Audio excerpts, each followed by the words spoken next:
Hey hey, salut les zouzous, moi c'est Keljin et aujourd'hui, on va tous repartir joyeusement dans le monde de notre enfance puisque nous allons pénétrer dans le monde merveilleux de Walt Disney. Ah, les Disney, notre enfance, hein, c'est les personnages, les chansons, c'est quoi ton préféré? Les gens de ma génération disent souvent, ah c'est le Roi Lion, mais moi je suis plutôt Aladdin, La Belle et la Bête, tu vois. Toi t'en penses quoi? C'est quoi ton préféré? Alors pour le coup, on va pas parler de ton préféré, mais plutôt de celui que tu aimes le moins en fait.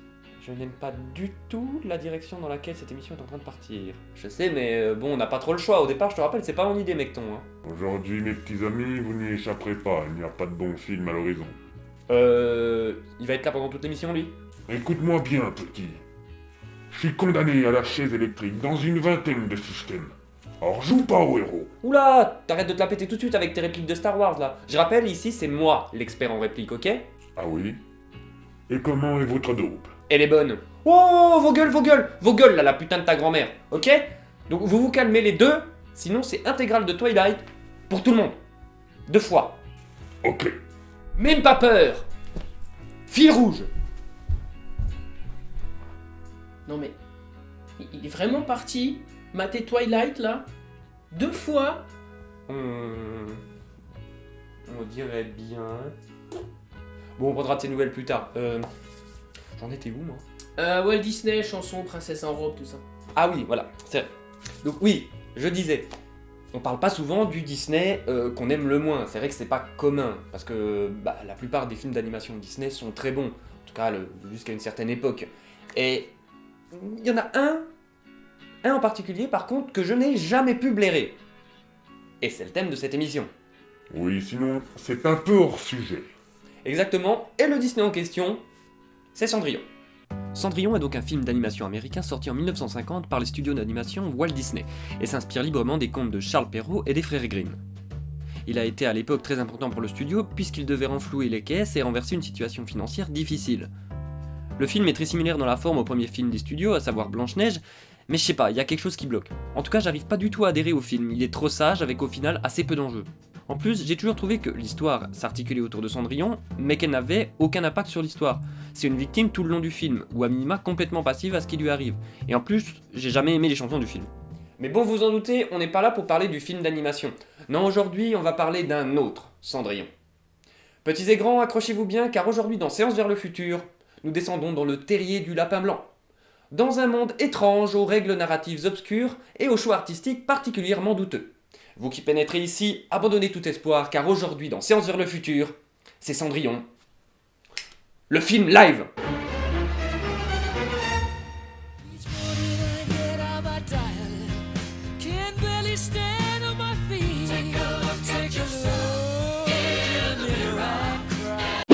Cendrillon est un film américain sorti dans nos salles le 25 mars 2015, réalisé par Kenneth Branagh, un acteur et metteur en scène britannique à qui l'on doit des films comme Henry V, Hamlet ou plus récemment le premier Thor, mais qui restera pour moi le professeur Lockhart dans Harry Potter et la Chambre des Secrets.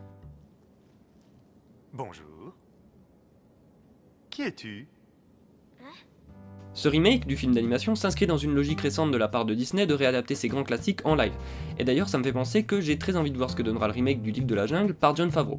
Coïncidence marrante d'ailleurs, Jon Favreau et Kenneth Branagh ont tous deux réalisé des films pour Marvel Studios, puisque Favreau est le réalisateur des 2 premiers volets d'Iron Man.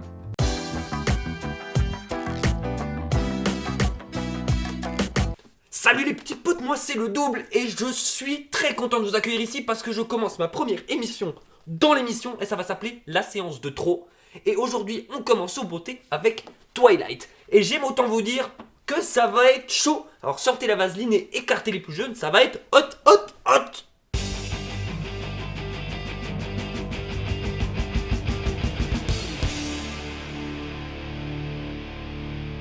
Tu crois pas qu'il en fait un peu trop?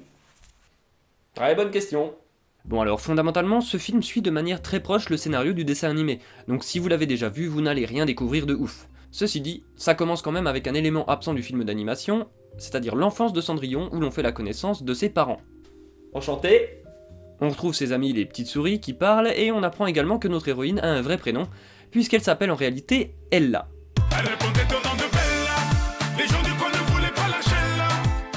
Si vous aussi vous pensez que nous sommes allés trop loin en faisant référence à une chanson de Maître Gims, alors envoyez vos dons à SOS Séance vers le futur.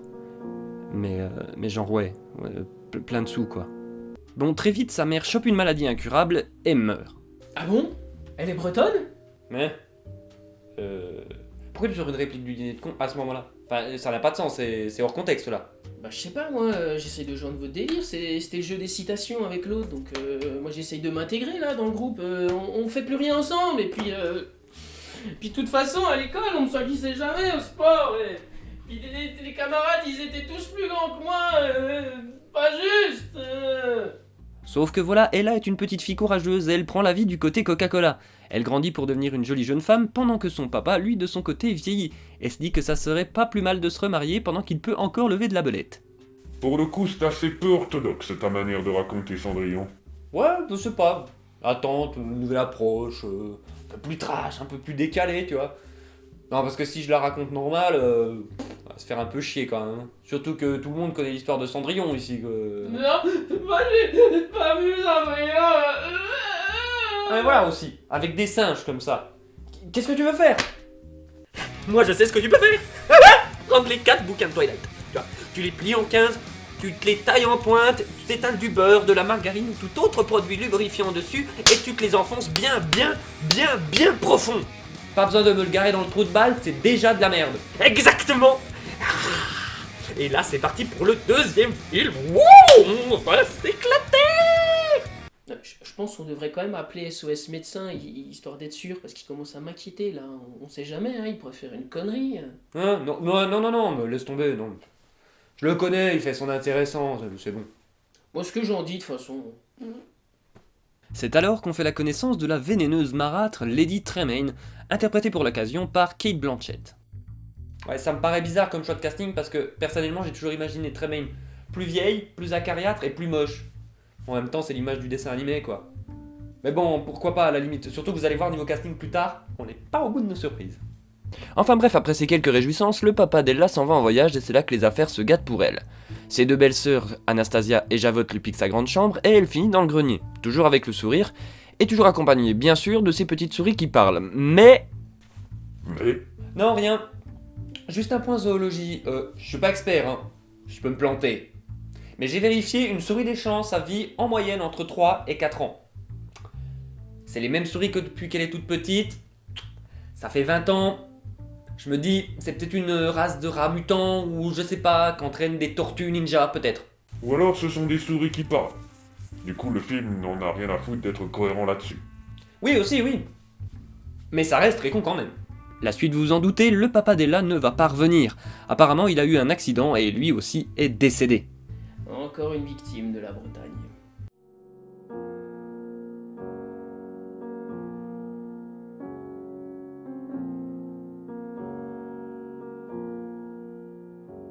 Du coup, petit à petit, Ella va être reléguée aux tâches de servante dans la maison. Un soir, alors qu'il fait trop froid pour dormir dans le grenier, elle s'endort près de la cheminée et se réveille couverte de cendres. Et c'est alors que ses sœurs vont lui trouver un surnom. Attention les amis, faites péter ce qu'il vous reste de neurones. C'est la mer Noire. C'est non. Cendrillon. Ah oui, ah oui, je dis oui. Et pour le coup, vous gagnez un rire de méchante surjoué, très très méchante.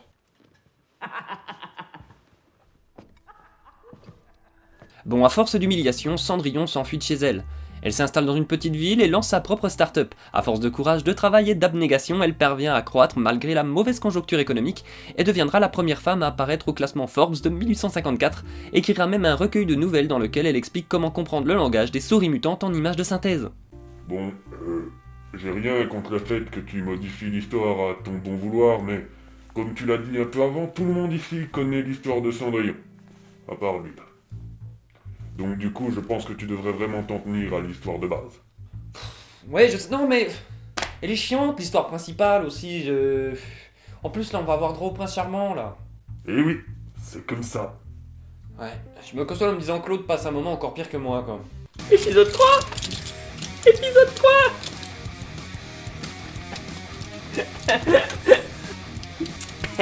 Oui, il reste vraiment pas de la coque du premier épisode? Comment ça, c'était de la farine? Vous foutez pas de ma gueule! Vous êtes viré! Vous êtes même double viré! Ouais! Bon, du coup, dans la vraie histoire du film, notre petite copine préférée tombe sur le prince charmant qui passait par là dans l'espoir de tuer un effet numérique pas abouti. Que nenni, lui répond Cendrillon. Les animaux sont nos amis, même ceux en image de synthèse. Ce qui semble instantanément charmer le jeune homme interprété par Richard Madden, qui a l'habitude de ce genre de rôle puisqu'il incarnait déjà Robb Stark dans la série Game of Thrones. King in the North! Mec, je te coupe vite fait, je viens de recevoir un recommandé là de la police des spoilers de Game of Thrones. Ils t'interdisent de continuer ta vanne, voilà c'est ça, sous peine de... Regardez l'intégrale de Twilight? Ta gueule!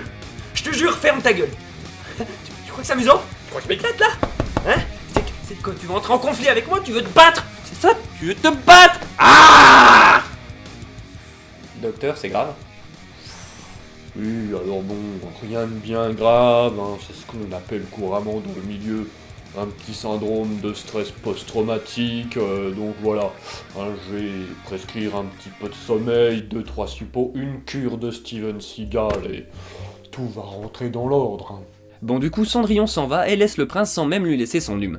Du coup, le pauvre Kit, puisque c'est son blaze à ce jeune homme, se trouve bien dépourvu. Mais il a une grande idée, se dit-il. Il va inviter toutes les jeunes filles du royaume à un bal qui sera organisé au palais. Au moins là, ça va pécho grave ma gueule. Du côté de chez Cendrillon, Trémène achète une robe seulement pour ses filles et elle-même, la grosse radine, pour empêcher Ella de participer aux festivités. Mais c'est sans compter sur l'ingéniosité de la jeune fille, qui va confectionner une robe avec l'aide de ses amis les souris. Donc, on récapitule. Donc, les souris vivent 25 ans, elles parlent, et en plus, elles font de la couture. Donc, on est d'accord. Ramutant. Cendrillon débarque avec sa jolie robe faite maison, mais ça ne semble pas plaire du tout à sa marâtre qui lui déchire sa robe. Vous vous en doutez, c'est la tristesse infinie pour Cendrillon. Mais plutôt que de sombrer dans la drogue et l'alcool, comme le disait si bien la chanson, elle va plutôt donner un bol de lait à une créature mi-femme, mi-effet numérique raté. Pour la récompenser de sa gentillesse, la petite créature ridée reprend sa véritable apparence, car ce n'était pas juste une clocharde qui venait faire la pique assiette, mais en réalité la bonne fée de Cendrillon, interprétée pour l'occasion par... Non, attends, avant que je vous dévoile l'identité de l'actrice, on va faire un petit jeu. Si je vous dis bonne fée de Cendrillon, qu'est-ce qui vous vient à l'esprit là, tout de suite, là, juste maintenant? Petite bonne femme, à l'âge incertain, douce, gentille, avec un soupçon d'espièglerie. La bonne fée du dessin animé, quoi, grosso modo. Bon, du coup, là maintenant, quelle actrice collerait avec cette description? Allez. Meryl Streep. Oui, Meryl Streep, bon, c'est la réponse la plus simple, mais ça passe, ok. Ben, si on se focalise pas sur l'âge, je sais pas, on peut imaginer des actrices plus jeunes comme Mila Kunis par exemple. Oui, ok, ouais, si on fait une version de la fée plus jeune, en effet, pourquoi pas, Mila Kunis, ça passe, ok, quoi d'autre? Bah, je sais pas, moi, après, tu peux en mettre des tonnes. Rachel Weisz par exemple, c'est sympa. T'as Kate Blanchett. Ah ouais, non, elle est déjà dans le film, c'est la merde. Carrie Fisher, si tu veux faire plaisir aux fans de Star Wars. Et Robin Williams. De 1, il est mort. Et de 2, c'est un homme. Et Madame Doubtfire, c'est du poulet. Ouais, ok, ça passe, je te l'accorde. Ok. Bon, bref, du coup, on se rend compte qu'il y a des dizaines et des dizaines d'actrices qui colleraient pour le rôle. Sauf que le casting de ce film est une pute. Et qu'ils ont refilé le rôle à la seule actrice du monde qui ne correspond pas au rôle en question. J'ai nommé... That's better. Now, where was I? Non! Non! Je suis désolé, non! Non! Pitié, non! Non mais en vrai, c'est quoi le fuck là? Y'a quelqu'un qui m'explique? Déjà, son costume, j'ai l'impression d'avoir affaire à un cosplay made in la grande récré. Et puis ensuite, ça surjoue grave. Mais genre grave. Là, exit la bonne fée douce et gentille avec une pointe d'espièglerie, et bienvenue à Helena Bonham Carter sous l'effet de produits stupéfiants qui cabotine avec la légèreté d'un putain de camion-citerne. Ok, à ce niveau-là, j'appelle même plus ça une erreur de casting. Là, c'est une tentative avouée de s'aborder le film en disant que on n'en a plus rien à foutre de ce qu'on fait. Les mecs, s'il vous plaît, essayez d'être sérieux 2 minutes, quoi. Là, ça devient franchement trop loufoque pour moi. Bon, après toute cette grande effusion de porte-nawak, Cendrillon peut se rendre au bal grâce au sortilège de sa marraine la folle, mais qu'il ne durera que jusqu'au 12e coup de minuit, comme vous le savez. Je me suis toujours demandé pourquoi la fée balance un sort de merde comme ça. Je veux dire, elle a le pouvoir de faire pas mal de choses, elle a des pouvoirs magiques et tout. Pourquoi minuit? Pourquoi la seule chose qu'elle fait, c'est transformer une citrouille en carrosse pour maximum 4 heures, sans compter le trajet? Pas fou. Cendrillon retrouve le prince. Ils dansent, ils discutent, bla bla bla, jusqu'à ce que minuit pointe le bout de son nez. Et là, elle doit filer en mode Fast and Furious. mais sans les bons effets spéciaux et sans Vin Diesel, ni The Rock. Vous vous en rappelez, là elle perd une de ses pantoufles de verre, qui est récupérée par le prince. Tout le monde essaie de la poursuivre, mais sur le chemin, tout reprend son apparence initiale et elle peut rentrer tranquillou chez elle, sans que personne ne s'aperçoive de rien, tout en conservant son autre chausson de verre. Bon, du coup, là, on va parler de la grosse incohérence de l'histoire, même si c'est pas dû au film, hein, ça faisait déjà partie intégrante du conte. L'histoire des pantoufles de verre. La fée lui dit qu'après les 12 coups de minuit, tout reprendrait sa forme d'origine et tout rentrerait dans l'ordre. Sauf que les pantoufles de verre ne disparaissent pas. Et là, vous pouvez me trouver toutes les explications du monde, je ne gommerai jamais cette incohérence. Les chaussures auraient dû disparaître avec tout le reste. Je veux dire, c'est quoi? Parce qu'elle en a perdu une, ils ont perdu la connexion, il n'y a plus la wifi entre les deux godasses, du coup elle disparaît pas. Ça n'a pas de sens, putain. Soyez logique 2 minutes. Ça prouve juste que le sort de la fée, c'était juste de la merde et puis c'est tout. Bon, après ça, Tremaine découvre le secret de Cendrillon et passe un accord avec le Grand-Duc pour faire disparaître Cendrillon des écrans radars. Du coup, les chevaliers du roi font le tour du royaume en vain, mais malgré toute la mauvaise volonté de la marâtre et du Grand-Duc, le prince finit tout de même par retrouver Cendrillon. Tout ça, ils se marièrent, eurent beaucoup d'enfants et vécurent heureux jusqu'à la fin de leur jour. Et la seule bonne nouvelle dans tout ça, c'est qu'au moins il n'y aura pas de suite. Parce que putain, c'est chiant comme la mort. C'est chiant comme la mort et en plus, c'est bourré de tout un tas d'incohérences. Bon, du coup, j'ai pas énormément de choses à développer, en tout cas pas beaucoup plus que ce que j'ai déjà dit avant. Mais tout de même, mettons une chose au point, je n'aime vraiment pas ce film, mais genre vraiment pas. Et ce qui me surprend, c'est de voir qu'il est a priori plutôt bien noté puisqu'il s'en sort avec un 7 sur 10 sur IMDb, ce qui en somme toute en fait une bonne note, et un score métacritique de 67, ce qui au final est plus qu'un film que je considère comme une petite perle à la poursuite de demain. Je comprends pas, genre vraiment pas. Alors j'avoue que beaucoup des défauts que je trouve au film étaient déjà présents dans le dessin animé, et je vais en remettre une couche pour que tout le monde comprenne bien, Cendrillon ne sert à rien du tout dans cette histoire. Alors tout le récit gravite autour de son existence, mais elle est spectatrice de sa propre histoire, elle ne fait jamais rien d'actif si ce n'est se confectionner une robe et encore les souris lui filent un coup de main. Pour le reste, on a affaire à une fille qui voit sa famille mourir, se fait persécuter par sa famille d'adoption sans broncher, le prince tombe amoureux d'elle parce qu'elle est jolie et c'est tout, donc elle a pas eu à faire grand chose, et arrêtez de me dire que c'est parce qu'elle lui a tenu tête et parlé normalement sans savoir qui c'était, parce que franchement si la gamine avait ressemblé à un tromblon, le prince il en aurait eu rien à foutre d'elle. Ensuite on lui nique sa robe et elle, tout ce qu'elle fait c'est chialer. S'il n'y avait pas eu la bonne fée, elle se serait fait une tasse de thé et des cookies et on aurait remballé les Gaules. Et pour finir à la fin, elle essaie même pas de se faire remarquer, il faut que le prince fasse des pieds et des mains pour pouvoir la retrouver. Donc résultat des courses, la meuf c'est le personnage principal de l'histoire, et elle a branlé que dalle de tout le film. La seule raison pour laquelle j'ai un peu d'empathie pour elle, c'est que sa marâtre est une pute, donc c'est léger. Au final je trouve que le message du film en plus est assez moyen, quand on y repense. C'est un peu sois belle et tais-toi et tu trouveras le prince charmant. Non les potes, non on peut pas laisser les petites filles gober ce genre de conneries. Surtout que pour Cendrillon, le message est assez premier degré. Là où on peut voir pas mal de métaphores dans Blanche-Neige, qui sont 2 dessins animés qui se ressemblent beaucoup dans la structure. Mais le film en lui-même a ses propres défauts qui ne viennent pas du tout du dessin animé. En premier lieu, je trouve que les effets spéciaux du film sont assez mauvais, et tout sonne faux, ou en tout cas ça fait trop numérique. Deuxio, ça on en a déjà parlé, mais je suis désolé, mais Helena Bonham Carter n'a rien à faire dans ce film. En tout cas pas dans le rôle de la bonne fée. Elle surjoue comme un porc et n'a vraiment rien à voir avec le personnage. Surtout que, comme on l'a déjà dit, il y a sûrement tout un tas d'autres actrices plus adéquates pour le rôle. Donc voilà, une fois qu'on a ôté les costumes qui sont assez bien foutus et la musique que j'aime bien, je trouve qu'on n'a pas énormément de choses à sauver. C'est très convenu, c'est très fade, et je comprends vraiment pas que ça soit aussi bien noté quoi putain. Et mieux qu'à la poursuite de demain en plus. Bon voilà, ça c'est fait. Quelqu'un des nouvelles de l'autre s'en sort avec son Twilight? Ouais c'est bon, je suis là. Bon alors. Ah non, c'est bon, on n'en parle pas, non. Non, c'est... Bon ok, on en parle un peu. On en parle un peu, mais vite fait, hein. C'est une perte de temps ce truc. Je veux dire, comment tu peux regarder ça en vrai? Je veux dire, les acteurs sont pas bons, c'est trop long, l'histoire est conne, c'est bourré d'incohérences débiles, que t'arrives à faire un seul film nul comme ça, je comprends. Mais là c'est du grand art. Il y a 4 bouquins, ils en ont même fait 5 films. 5 films les mecs. Non, mais faut arrêter avec ça, c'est de la perte de temps sèche. C'est horrible. Ouais, en plus toi t'as dû les regarder 2 fois, du coup c'est 2 fois pire, c'est la mort quoi. 2 fois? Comment ça 2 fois? Ah oui, rappelle-toi, j'avais dit un truc du genre vous vous calmez les 2, sinon c'est intégral de Twilight pour tout le monde. 2 fois. Ah non les gars, non les gars, non non. Laissez tomber l'intégrale de Twilight les mecs. J'ai quelque chose à vous proposer qui sera beaucoup plus drôle pour vous. Juste un instant avant qu'on continue, comme du coup on sait que t'es un double, un autre double, du coup, tu peux ôter ton masque, je veux dire, on sait qui tu es, à quoi tu ressembles. Hein, c'est... Laisse tomber le masque et la grosse voix.